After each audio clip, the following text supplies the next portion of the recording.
রান্না করেছি খুবই লোভনীয় চিকেন পোলাও। আর এটাকে আজকে আমি বলছি চিকেন স্পেশাল পোলাও।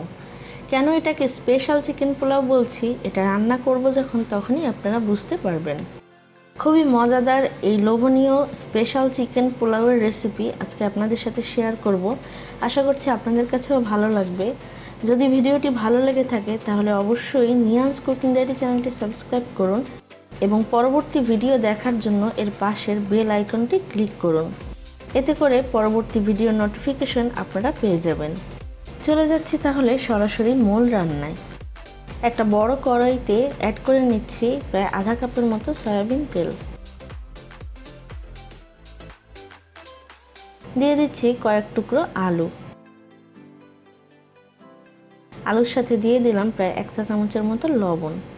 চুলার আঁচটা হাইতে রেখে এই আলুগুলোকে প্রায় সোনালি বাদামি করে আমি ভেজে নিব। এখানে আমি 2টা মিডিয়াম সাইজের আলু এরকম চাকচাক করে কেটে নিয়েছি। আলুগুলোর চারিদিক আমি নেড়ে চেড়ে বাদামি করে ভেজে নিচ্ছি। আলুগুলো মোটামুটি সোনালি বাদামি কালার হয়ে এসেছে, তাই এগুলোকে আমি তেল থেকে উঠিয়ে নিচ্ছি। এবারে ওই একই তেলে আমি দিয়ে দিচ্ছি কিছু গরম মশলা। তার মধ্যে আছে 3টা তেজপাতা, 3টা দারচিনি, 4-5টা এলাচি এবং 4-5টা লং। গরম মশলাগুলো কয়েক সেকেন্ড ভেজে এখানে দিয়ে দিচ্ছি প্রায় 1 কাপ পরিমাণ কুচনো পেঁয়াজ। পেঁয়াজটাকে আমি তেলের সাথে নেড়েচেড়ে মিশিয়ে নিচ্ছি। পেঁয়াজটাকে আমি হালকা সোনালি করে ভেজে নিচ্ছি। পেঁয়াজের পরিমাণটা এখানে বেশিই দিয়েছি, কারণ এই পেঁয়াজেই মুরগি এবং পোলাও একসাথে রান্না হবে। এরপরে এখানে দিয়ে দিচ্ছি প্রায় 3 টেবিল চামচ পরিমাণ আদা রসুন বাটা। আদা রসুন বাটা দিয়ে পেঁয়াজের সাথে নেড়েচেড়ে মিশিয়ে নিলাম আর মিনিট খানেক কষিয়ে নিচ্ছি। এতে করে আদা রসুন বাটার কাঁচা গন্ধটা দূর হয়ে যাবে।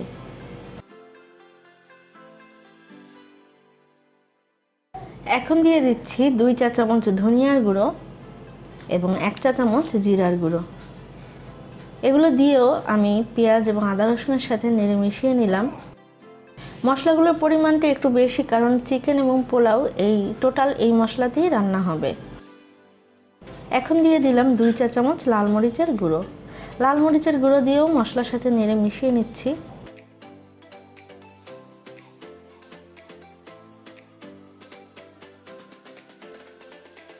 এবারে দিচ্ছি ব্লেন্ড করা টমেটো পিউরি। এই টমেটো পিউরিটা আমি তৈরি করেছি টমেটো হালকা সিদ্ধ করে ঠান্ডা করে, এরপরে ওই পানিটার সাথে টমেটো একসাথে ব্লেন্ড করে নিয়েছি। আমি প্রায় আধা কাপ পরিমাণ টমেটো পিউরি এখানে দিয়ে দিচ্ছি। এই টমেটো পিউরিটাকে দিয়ে মশলার সাথে একটু সময় নিয়ে কষিয়ে নিচ্ছি। সারা বছর টমেটো আপনারা কিভাবে সংরক্ষণ করবেন সেটার একটা ভিডিও কিন্তু আমার চ্যানেলে দেয়া আছে, যেটার লিংক ডেসক্রিপশন বক্সে দেয়া থাকবে। টমেটো পিউরিটা কষানো হয়ে গিয়েছে, তেলটা যেহেতু আলাদা হয়ে এসেছে। একবার নেড়ে চেড়ে এবারে এখানে দিয়ে দিচ্ছি প্রায় 800 গ্রাম পরিমাণ চিকেন। এখানে আমি একটা মিডিয়াম সাইজের মুরগি পুরোটাই নিয়ে নিয়েছি। চিকেনের সাথে মশলাগুলোকে খুব ভালোভাবে নেড়ে চেড়ে মিশিয়ে নিচ্ছি।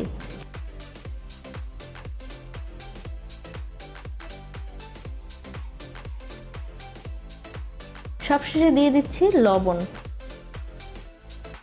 লবণটা দিয়েও চিকেনের সাথে নেড়ে মিশিয়ে নিচ্ছি। এবারে তাহলে বুঝতেই পারছেন আমার স্পেশাল চিকেন পোলাওয়ের বৈশিষ্ট্যটা কোথায়। এখানে আমি টমেটো পিউরি দিয়ে চিকেন পোলাওটা রান্না করে নিব। আপনারা রান্না করে দেখবেন কি পরিমাণ লোভনীয় এই রেসিপি হয়। নেড়ে চেড়ে মেশানো হয়ে গেলে এটাকে ঢেকে দিচ্ছি প্রায় 5 থেকে 7 মিনিটের জন্য। ঢাকনা উঠিয়ে নিলাম প্রায় 7 মিনিট পরে। চিকেনটাকে একবার নেড়ে মিশিয়ে নিচ্ছি। তবে খেয়াল রাখতে হবে চিকেন যেন নিচ থেকে পোড়া না লেগে ওঠে।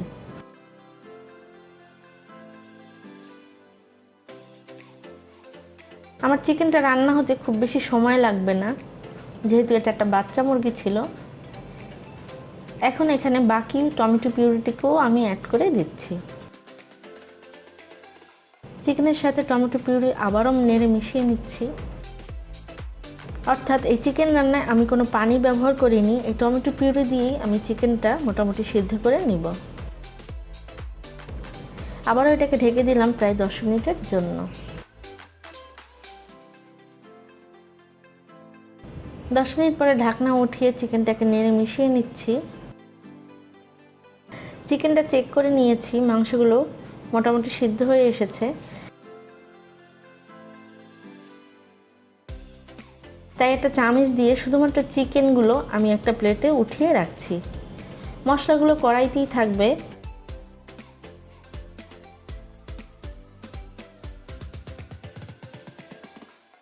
এরপরে এখানে দিয়ে দিচ্ছি 2 কাপ পরিমাণ পানি, আধা কাপ পরিমাণ দুধ এবং ব্লেন্ডের ধোয়া আধা কাপ পরিমাণ পানি। সব কিছুকে নেড়েচেড়ে একবার মিশিয়ে নিচ্ছি। এখানে আমি চাল দিব যেহেতু 2 কাপ, তাই এখানে পানি দিতে হবে টোটাল 4 কাপ। খুব ভালোভাবে বলক আসার জন্য এটাকে ঢেকে নিয়েছি।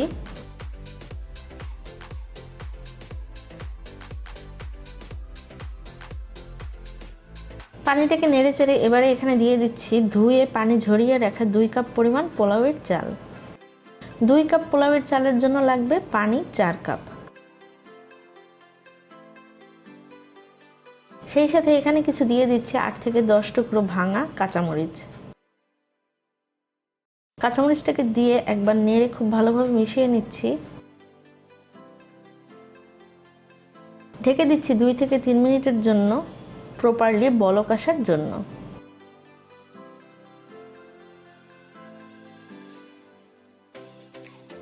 চালটাকে একবার নেড়ে চেড়ে এবারে এখানে দিয়ে দিলাম রান্না করে নেওয়া চিকেন। পোলাও, বিরিয়ানি, তেহারি, খিচুড়ি সব কিছুতেই চালের দ্বিগুণ পরিমাণ পানি অ্যাড করতে হবে। আরও দিয়ে দিলাম ভাজা আলুর টুকরোগুলো। সব কিছুকে এবার কিন্তু খুব ভালোভাবে মিশিয়ে নিতে হবে। এই পর্যায়ে খুব ভালোভাবে নেড়েচেড়ে মিশিয়ে নিতে হবে এবং লবণটাও চেক করে নিতে হবে। খুব ভালোভাবে মেশানো না হলে দেখা যাবে যে এই তেলটা এক পাশে লেগে গেছে আর এক পাশে লাগেনি। লবণটা চেক করে নিয়ে স্বাদমতো দিয়ে দিচ্ছি লবণ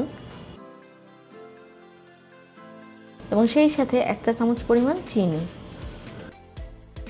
সব কিছুর সাথে আবারও শেষবারের মতো নেড়ে মিশিয়ে নিব। আর সেই সাথে অপেক্ষা করছি চালটা একদম ফুটে ওঠার জন্য। চালটা খুব ভালোভাবে ফুটে আসবে এবং পানি বরাবর চলে আসবে। এ সময় কিন্তু চুলার আঁচটা আমি মোটামুটি মিডিয়ামেই রেখেছি।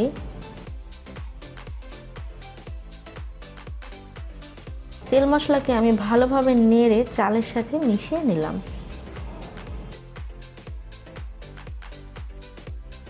তাই এবারে চুলার আঁচটা একদম লোতে রেখে এটাকে ঢেকে দিব জাস্ট 20 মিনিটের জন্য। আর একটা চুলাতে আমি একটা তাওয়া গরম করে রেখেছিলাম।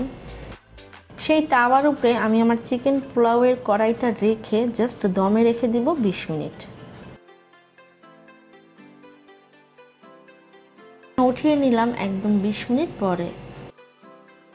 চিকেন পোলাওটাকে নিচ থেকে উপরে একবার নেড়ে মিশিয়ে নিচ্ছি আর সেই সাথে চুলার আঁচটাও বন্ধ করে দিচ্ছি। তৈরি হয়ে গেল আমার টমেটোর গ্রেভিতে তৈরি চিকেন স্পেশাল পোলাও। খুবই মজাদার এবং লোভনীয় একটি পোলাওয়ের রেসিপি।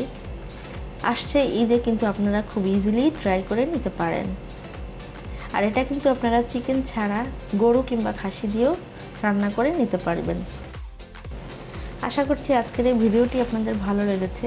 যদি ভালো লেগে থাকে তাহলে সাবস্ক্রাইব করুন নিয়ান্স কুকিং ডায়েরি চ্যানেলটিকে এবং নিয়ান্স কুকিং ডায়েরি চ্যানেলটি সাবস্ক্রাইব করে এর পাশের বেল বাটনটি ক্লিক করতে ভুলবেন না। এতে করে আমরা যখনই কোনো ভিডিও পোস্ট করব আপনি সাথে সাথেই এর নোটিফিকেশন পেয়ে যাবেন।